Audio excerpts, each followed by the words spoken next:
Muy buenos días a todos y a todas. Agradezco su presencia y su participación en esta ceremonia, en este acto, que tiene aún en su sencillez una gran trascendencia humana, espiritual y en el ser que todos somos. Si alguien desea compartir alguna pregunta, alguna experiencia, adelante. Ustedes tienen la palabra.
Sí, Buenos días. Maestro, ¿qué es Dios y dónde está Dios? bien. Cualquier preguntita, sencillita. Dios no es una persona que ocupa un lugar, que tiene bata, que tiene cabellos blancos, que... No, ese no es. No es una persona. Mi maestro me enseñó que Dios es un conjunto de leyes en virtud de las cuales existe todo lo que vemos y lo que no vemos existe. Lo que hace que todo tenga un orden y propósito desde el inicio de sí mismo. Entonces, la palabra Dios viene de Teos, que es el camino de manifestación, es el proceso de manifestación de la vida universal. Es la idea de Teos, con la T. Pero es importante que también asumamos algunos puntos de referencia, como aquel que dice, Dios está en el cielo, en la tierra y en todo lugar. ¿Cómo es que pues, está en todo lugar? Si tiene forma, tiene límites. Ya nos metimos en un enredo. Pero las leyes están en todo, rigen todo y han sido las mismas, pero van expresándose de acuerdo a la configuración que va tomando la vida, el universo. Entonces, Dios es en todo, más que está, que tendría límites, es en todo, es eterno, más allá de las formas, permanece. Más allá de las formas, las leyes permanecen y rigen toda la vida. Hasta donde sabemos, las leyes universales no han cambiado, siguen modificándose las formas, pero las leyes no. Aquello de negativo con negativo se rechazan, positivo con positivo se rechazan y positivo y negativo se atraen. Esa es una ley, ley de atracción, ley de rechazo, porque es en el otro sentido. Y así vamos comprendiendo que no es que Dios me tenga como consentido, como mucha gente dice, ¿verdad? O al contrario, Dios me está maltratando. No, tú mismo. Porque si conocieras a fondo cómo se mueve el universo, no tendrías cómo y por qué decir eso. No es una persona. Le adjudicamos como persona características humanas, que si está enojado, que si está contento, que si está durmiendo, porque muchos dicen que está dormido cuando hay guerras, que si está despierto, que si tiene favoritos, que si no tiene favoritos. Caemos en una temática humana, pero no divina.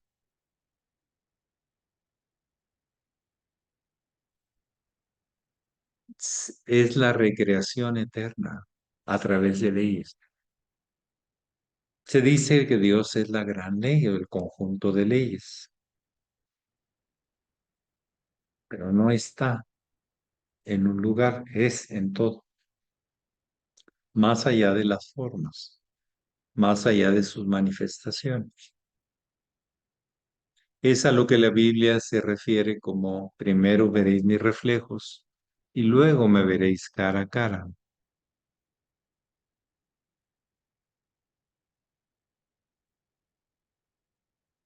Bien, ¿alguien más? Hay un estudio muy hermoso que está plasmado en la teosofía de los 7 rayos de la divinidad: la voluntad, el amor, sabiduría, la inteligencia activa, la armonía y la belleza, la mente concreta, el devocional y el ceremonial. Todos ellos podemos aprenderlos a reconocer y cómo cada quien expresa más un rayo que otro, en su aspecto constructivo, en su aspecto destructivo. Porque todo en la vida sirve para dos cosas. Toda energía sirve para dos cosas: para construir algo, para destruir.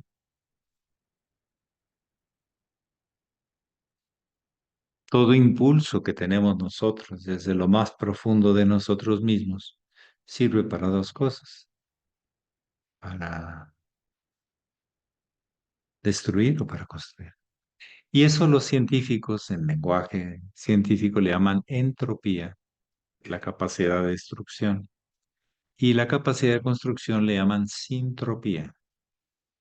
Encontramos esos mismos ideas, esos mismos reconocimientos de ese algo también en la ciencia, mucho en la ciencia, pero con otros nombres, es todo. Pero son las mismas leyes. ¿Alguien más desea compartir o preguntar?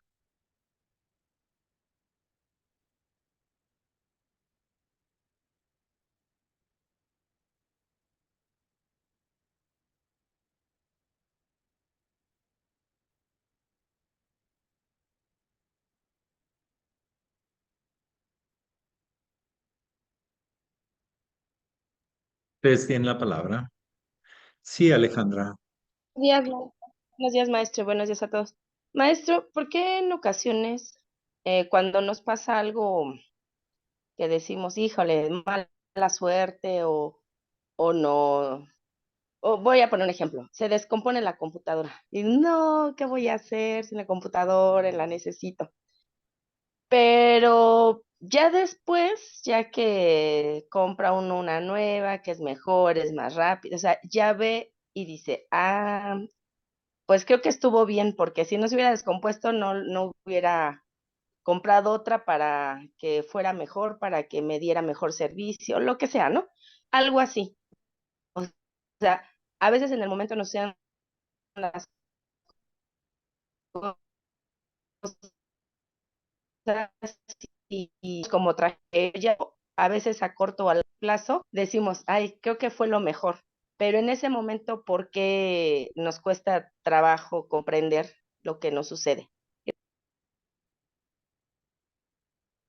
Por los susodichos apegos. Miren, la palabra necesidad,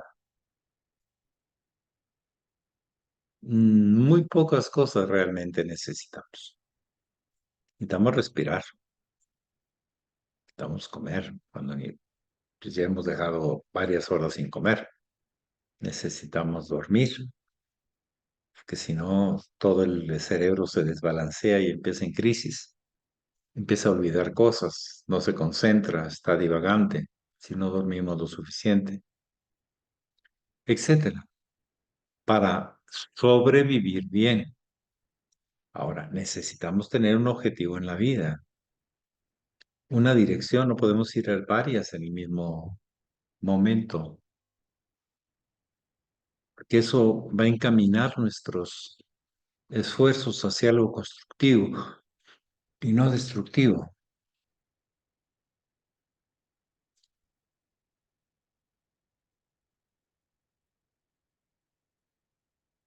Pero nosotros le llamamos que lo necesitamos. Un automóvil no es que uno lo necesite, es mejor, facilita cosas, tener dinero, pues facilita cosas, pero no me resuelve la vida. A veces me la complica. Ya no sé dónde guardar tanta cosa. Y compro y compro y compro y no sé dónde guardar tanto. ¿Mm? Y luego pues, a veces pasa con la ropa que hay gente que compra y compra y compra, pero nada más usa dos o tres prendas y le da vueltas y vueltas y vueltas a esas tres, pero todas las demás ahí las deja. Pasa. Por esa distorsión de la conciencia de decir que necesita, no. Es mejor, facilita, me gustaría, pero no le pongas la palabra necesidad porque te vas a programar a una dependencia. Si un ser humano le dice a otro, te necesito, eso para mí es una amenaza. Quieras o no, yo te necesito. No me importa qué pienses y qué sientas tú, te necesito. Ah, caramba. Pues, tema de propiedad, es tema de disputa, es tema de conflicto. Entonces, tenemos que aprender a llamarle necesidad a pocas cosas, realmente las que dan sentido,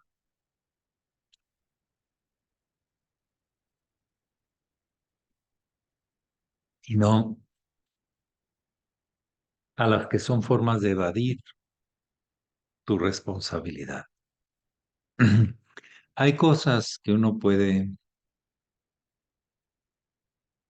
sembrar y obtendrá sus frutos, si lo cuida bien, si lo cosecha. Hay cosas que exigimos y entonces ya hay conflicto. Hay cosas que nos exigimos y hay conflicto. Es el tema del concepto de necesidad y de transitoriedad, o sea, de tránsito, de uso, pero no de abuso, que no es lo mismo. Es lo que yo les puedo decir en principio, es un tema muy profundo, que es valorar el proceso del cambio sin apegos a algo en específico, en forma, sintiendo siempre que todo puede tener un fin constructivo o destructivo, depende más de nosotros que a veces de las mismas condiciones. Nosotros creamos condiciones muchas veces para que se den las cosas o a veces las obstaculizamos, querer y no queriendo. Como decía el maestro Estrada, ya para terminar, porque es un tema amplísimo, el que inconscientemente peca, inconscientemente se condena. El que conscientemente peca, conscientemente se condena. ¿A qué? A su lucha por no estar pleno, no encontrar la plenitud. Y buscas agarrarte de otras cosas o de otras personas, hasta hacerles daño inclusive, para salvarte tú. ¿Salvar qué? Nada, porque el poder es como el hambre. Lo hacías y al ratito tienes amante. Es transitorio. Y si no usas bien tu hambre, pues te vas a conflictuar con todo tu cuerpo. Tu cuerpo va a nivel nutricional a generar un conflicto, obstáculos, excesos, etcétera, etcétera. Es un tema de reflexión. ¿Qué necesito y qué no necesito? ¿Por qué la vida me ofrece algo diferente y por qué me apego yo a lo anterior y no pruebo, no investigo, no descubro algo más? Es un tema muy profundo, pero que al final se va resolviendo, no resolviendo en nuestra vida cotidiana, en nuestros actos. Ahí es donde se resuelve o se complica. ¿Alguien más desea compartir o preguntar? Gracias, maestro.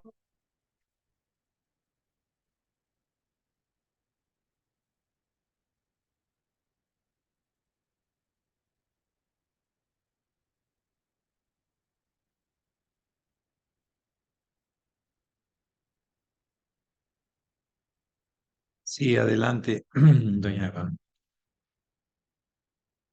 Maestro, ayer se hablaba de las preguntas y respuestas. Muy buenos días, hermanos, a todos. Se hablaba de preguntas y respuestas y se decía que, bueno, no sé si lo dijo el muy sublime maestro Avatar, que cuando la respuesta se formuló, perdón, cuando la pregunta se formuló, la respuesta ya existía. ¿Pudiera hablarnos de esto, por favor, maestro? Lo dice Digno Maestre Sum, un cono. Así, pues es eso, está fácil. La pregunta, digo, la respuesta precede a la pregunta. Si no, no hay pregunta. Pues entonces, ¿de qué estoy preguntando? De nada. Tiene que existir ya. Que la conozco o no la conozco es otra cosa.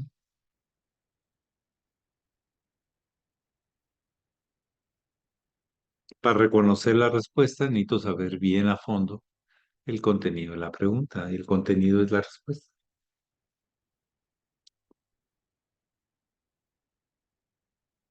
O se capta por intuición, pero la razón no puede. No puede entender eso. No, necesito preguntar para encontrar respuesta, sí,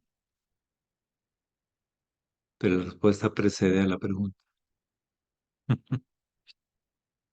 Es un intento de alcanzar la respuesta, porque ya existe.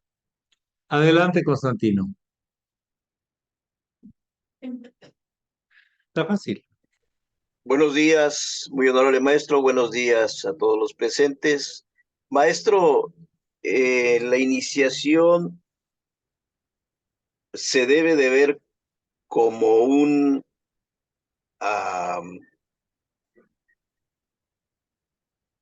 como la estructura de un negocio, como la estructura de una empresa. En sentido así como me lo plantean, no. La iniciación son expansiones de conciencia, que capto, veo cosas o entiendo cosas que no entendía y que no veía.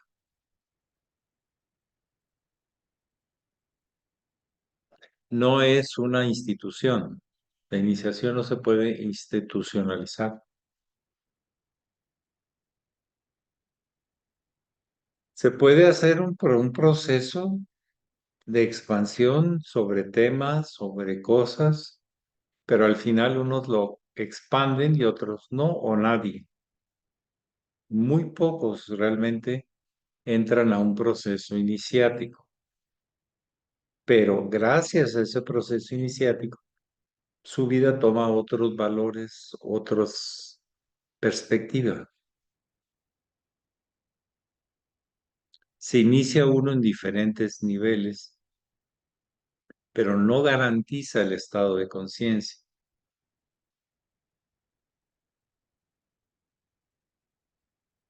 El recuerdo de las formas, sí, que se llama rito, pero no la expansión de conciencia. Si en la iniciación no hay un cambio constructivo, positivo, con más conciencia cada vez de lo que debo y no debo, de lo que tengo y no tengo, hacia dónde voy, hacia dónde no quiero ir.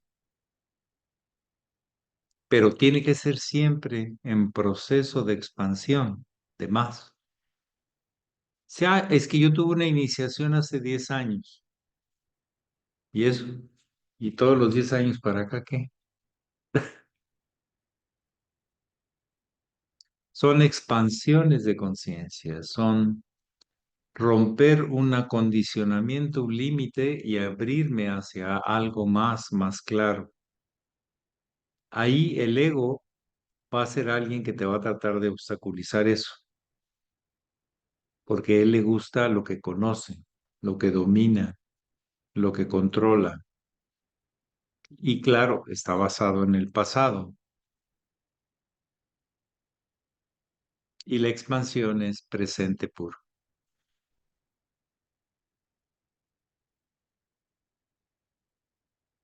Ante los acontecimientos de la vida, uno puede medir si realmente esta persona aplica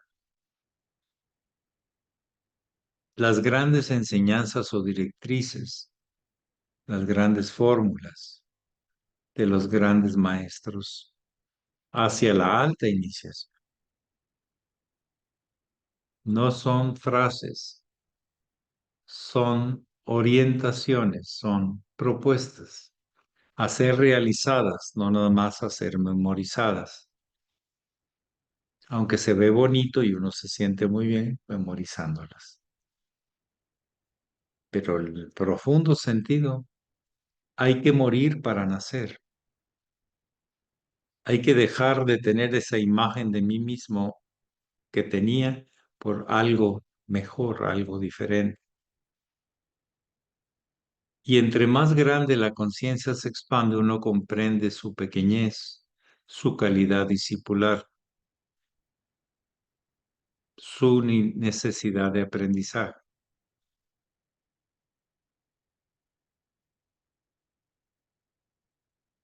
Bien, es lo que yo puedo comentar así en breve. Ustedes tienen la siguiente palabra si lo practican o no. Maestro, Sí, buen día a todos.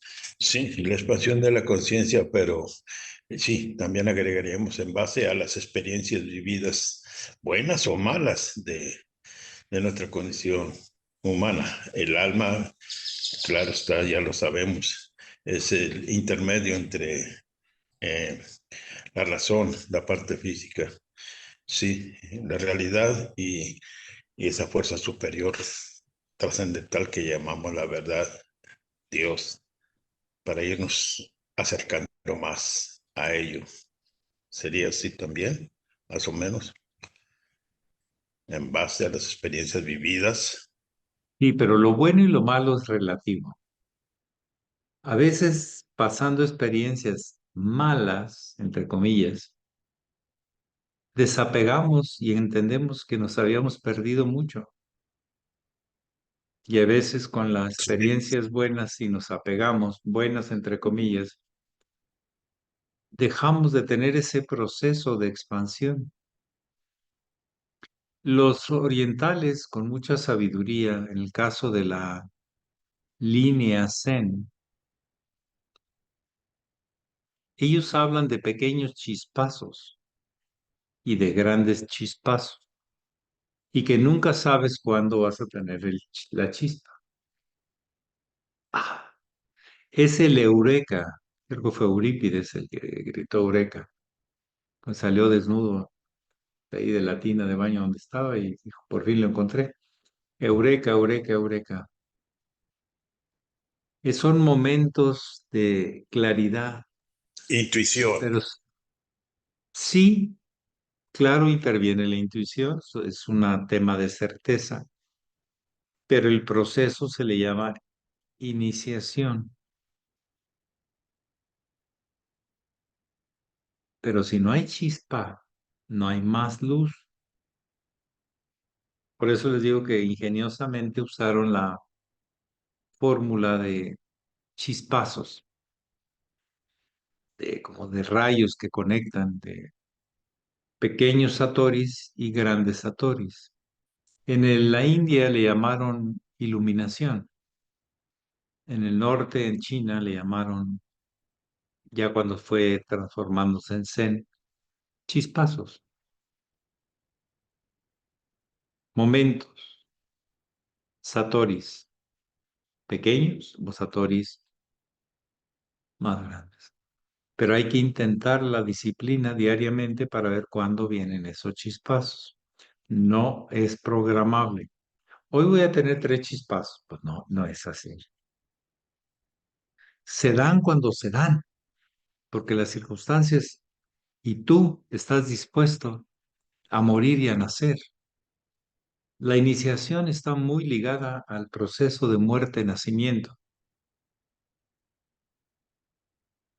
Muerte como era antes y nacimiento como hoy tengo esta posibilidad. La estoy descubriendo. Es como un nuevo nacimiento, dar a luz.